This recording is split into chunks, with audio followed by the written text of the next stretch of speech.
అశ్చిత్తరస్యాం దిశి దేవతాత్మా హిమాలయో నామ నగాధిరాజః పూర్వాపరో వారినిధి విగాక్షస్థిత పృథివ్యా ఇవ మానదండః. ఈ అత్యుత్తరస్యాం దిశి మన భారతదేశానికి ఉత్తరస్యాం దిశి. ఆ దిశి మహత్యం ఎటువంటిదంటే దేవతాత్మ, దేవతల యొక్క ఆత్మే ఉత్తర దిశి. ఆ ఉత్తర దిశలో హిమాలయో నామ నగాధిరాజ, హిమాలయ పర్వతాలు అనేటువంటి నగాధిరాజు అంటే మేరు పర్వతం ఒకటి ఉంది. అది అందరికీ తెలిసిన విషయమే. నామ నగాధిరాజ పూర్వాపరో వారినిధి విగాక్షస్థిత పృథివ్యా ఇవ మానదండ.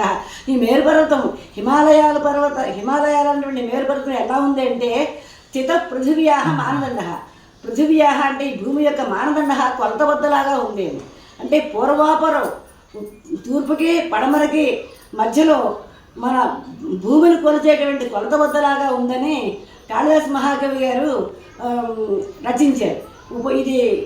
ఈ శ్లోకం ఉపమాలంకారం ఎంత చక్కగా హత్తుకునేటట్టుగా వర్ణించారో అందరూ గ్రహించగలరు.